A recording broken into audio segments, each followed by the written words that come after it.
Describe this picture that's been posted to Twitter. It looks like Bobby Kennedy. Yeah. And he's doing leg exercises while wearing some type of funky shoes in his blue jeans. He's doing leg presses, which are dumb. Okay? That's dumb. I'm just telling you, it's not good for you. In jeans. Mm-hmm. What is he doing? What is he doing in town? He's an absolute nutcase. He's in town. He was at Terry Black's yesterday on some food tour, and then he's at a gym doing leg presses. Then he's at some elementary school today, and now he's doing leg presses. Yeah, in jeans. Yeah. I mean, he's got 4 plates on each side. Ooh, that's impressive. You mean when you move your legs like 4 inches? Yeah, that's great. Does a lot for you. What a nut. You know what? What is he doing? I don't know. Can you imagine seeing somebody doing leg presses in jeans? Here we go to Twitter. It's all good. The driver's ed tweets, the movie wasn't called Ben, it was called Willard. That's right. The song was named Ben. Willard was the movie. Yeah. Thank you, sir. Okay, so you got that one wrong. That's one. Texas Hardball tweets, Ed has no clue what he's talking about. Well, that's kind of a generality. Texas Hardball? So you say. Yeah, exactly. Yeah. Right. At Engineer ATX, wasn't there a song about Billie Jean King by Aerosmith, Dude Looks Like a Lady? Should have known that was coming. Mike Neiman A tweets, I got a fever. The only prescription is more Ed doing his Michael Jackson impression singing he. He. Find that song, Kyle, where he says. What do you mean? That's every one of them. It doesn't go he. It's Simone. Yeah, it's every one of them. Kyle just nailed it. What did it say, Kyle? Kyle just nails it. Simone. That's pretty good.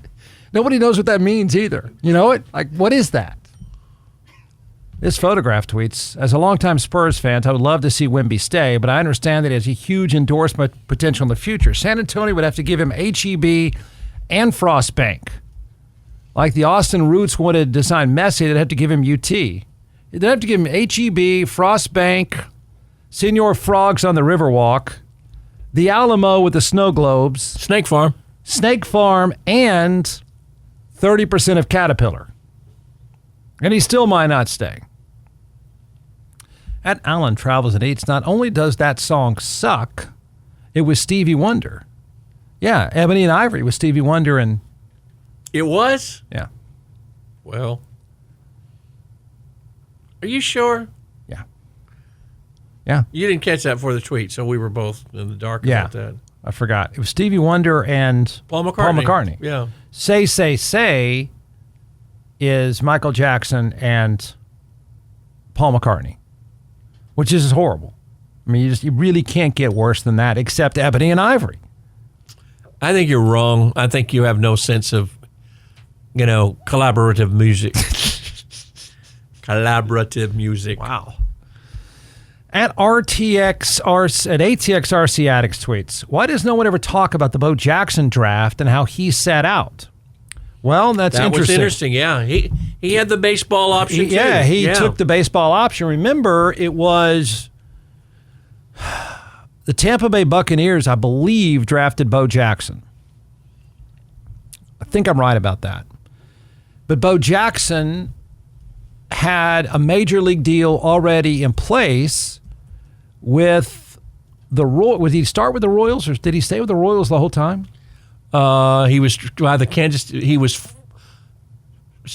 by the Kansas City Royals into the 4th round of the 1986 ML League draft. Right. Signing them to begin his professional baseball career. He previously, refused to sign with the Yankees, who drafted him in '82.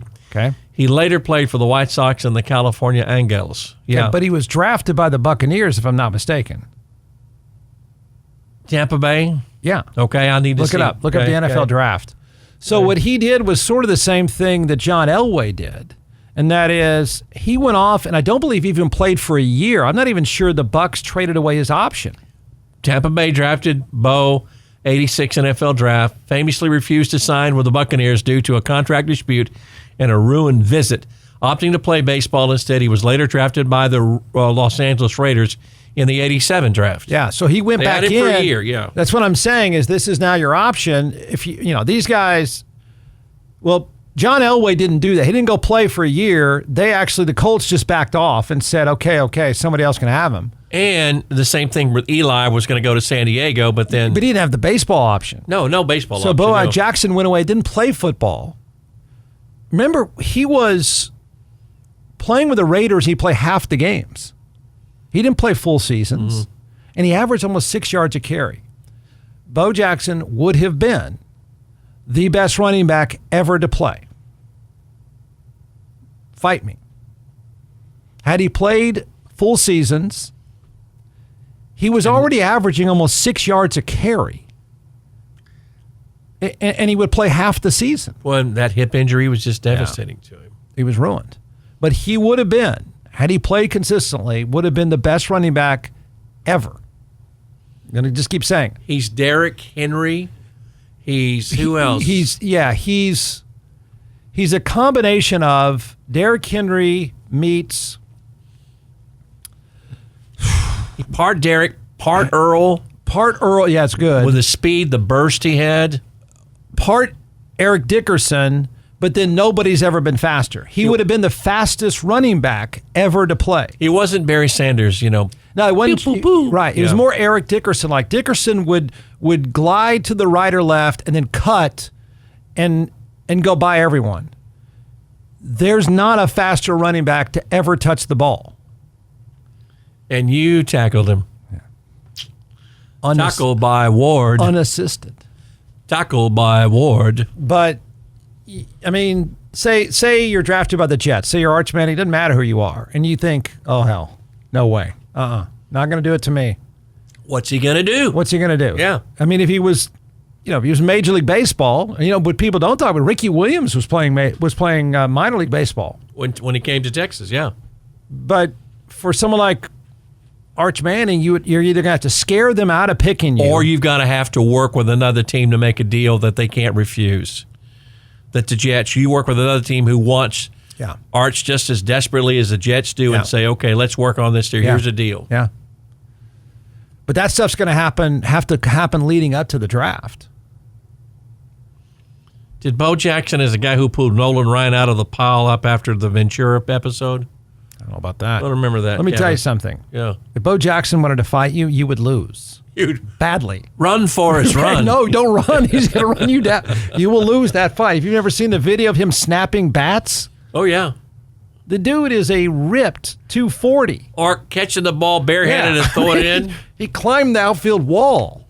He threw a guy out from the warning track without the ball ever touching the ground. And that's not an exaggeration. Go to YouTube and watch Bo Jackson highlights, and you're going to think it's freakish. It's just there's never been anybody like him. I know that sounds, but Ed's right. It's Earl Campbell with lightning speed. Yes. Just incredible. I mean, pick a game and just go. In the NFL, he made guys look like they did in college. But you go to the Monday night game that he had 230 yards against the Seahawks. He turns the corner with 9 guys with an angle on him, and at 240 pounds, leaves them all in the dust. And he's as big as Derrick Henry. So there's one of the mini documentaries about him, and there's an interview with Howie Long, and Howie Long is saying, hear me when I tell you this, that's the most freakish play I've ever seen. And that's coming from Howie Long. I believe it.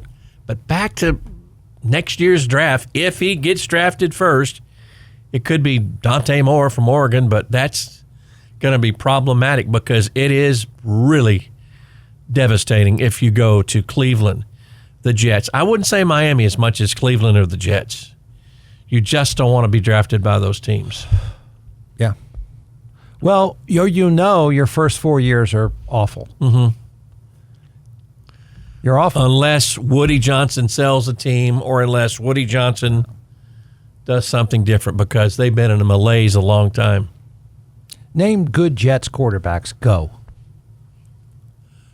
Richard Todd. Okay. Pennington. Chad Pennington. Joe Willie Namath. Bernie Kosar. Mark What? Sanchez. Mark Sanchez. Whatever happened to him after stabbing that guy? He has disappeared. He is What totally. happened with that? Wait, what? He's totally disappeared. What happened with that? He stabbed a truck driver. He's totally disappeared. Remember how random that story Yeah. was? Oh, and he was always on Colin He's Cowherd's a great show every guest. week. He's a Yeah. very personable guy, except when he stabs you. Mm-hmm.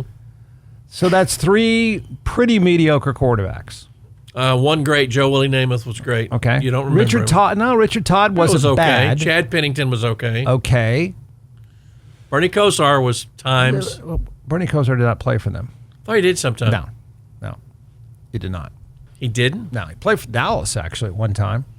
Check that out. Yeah, check that out. Aaron Rodgers. Boy, Nope. not when he played for him. Nope, that one wouldn't work. Boy, Ed Brett Favre. That didn't work. I'm just telling you, it just doesn't work. I mean, if anyone knows it, it's the Manning family tree knows. They all know. They have generations of them that have experienced how bad the Jets are. They all know Cleveland and the Jets are quicksand. Cleveland, Miami, and Dallas for Bernie Yeah. Kosar. I don't know. I think you show up and play. I mean, I don't know what. Either that or you go home and just wait until the next year. I think he plays. I think he plays for the Jets Yeah. and just. I think he will. Yeah, I think he does.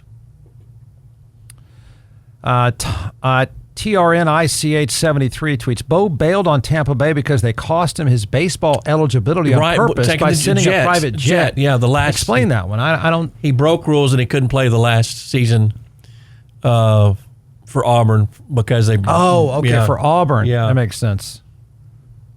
Yeah. Another ill-fated collab between 2 great artists, bands REM and the B-52 Shiny Happy People. Yeah, I hate that song. Yeah. I didn't know REM I like was... that song. No, Shiny no, Apple that People. song sucks. Good song. Got to No. go beat. No. I didn't know REM was on that song. That's a really bad song. That's like a drill team song. You got something against drill teams? Yeah. What? A lot. What? I just said a lot. Did you not get dates with the little, what do you call the drill teamers at Westlake? Yeah, I got some dates. The high steppers, highliners? Something, what do they call How do you themselves? know those details? Because I used to be the play-by-play guy for the football team, and I'd say, ladies and gentlemen, now, here's your halftime show. The Westlake Band and the Highliners, I think that was their name. High line. Oh, see, you did know. So Yeah. you do have some. Well, yeah, I have some Yeah, history. you do have some bad memories about What are you doing introducing the drill team? Because I was the play-by-play man It's for come the. to that? I did guess that when I- I used to broadcast our games on KLBJ. So you did an Austin High Westlake game? Like, what do you talk about when it's 70-0? Why do you have to go down that aisle? Well, you have to talk about golf? What do you start talking when about? all you have is the Maroons. Just pile on Well, the you were mighty doing Maroons. the game, so what would you chat about when it's second quarter, it's 47-0? That's why I'm a radio pro, you Phil. You talking about Michael Jackson and his girlfriend Billie Jean King In the high line. in the Highline. Engineering ATX tweets, I saw a trailer with the Michael Jackson movie last week, and I'm pretty sure it's all his music. It might be because Sony has the rights, I think. It looks like it might touch on some of the bad stuff, but for the most part, it looks pretty fun. I mean, I would think they would. I mean, America's not going to want to go. Kyle's generation doesn't know the bad stuff that much. And the rest of us already know it. So what's the... Why do you want to relive Yeah. that? Yeah. All right, we're going to take a break. You got another. Here, this is interesting. Okay. Grumpy Dewey tweets, trade idea. Cowboys trade George Pickens to the Raiders for this year's second round and next year's first round pick. The Raiders get a proven number 1 wide receiver, and the Cowboys salary cap hell. You know, They need George Pickens. yeah, I think they need him. They need him to protect yeah, CeeDee Lamb. Yeah, I think, you know, the problem the Dallas is in, well, many problems. Their offense has to be great. And the offense was great when George Pickens was there. So you got to keep George Pickens and Brandon Aubrey until you play any defense at all, because for the foreseeable future, you're going to have to score 50 every game to have a chance. And Ed's right. That team was different last year because of George Pickens. Yes. I mean, they were just unstoppable. They were free. They were in many games. Yeah. They could contend until you get them at home indoors, and they're going to score 50 points. Remember the line game on that Thursday night? It looked like they were in, and then CD goes down, and it's all over. I get the thinking. George Pickens is worth a lot, and you could get a lot for him in a trade, but you would be sacrificing 25% of your offense. George Pickens goes to L.A. So what about Mendoza? Would Mendoza? What? Yeah, they would trade. I mean, it's a good thought. I get it. The Raiders would want George Pickens for Mendoza and what's his name, the tight end, Brock Bowers. That guy is great. Yeah. The problem there is that means your offense in Dallas is only going to score 35. Back with more on 102.7 ESPN right after this timeout.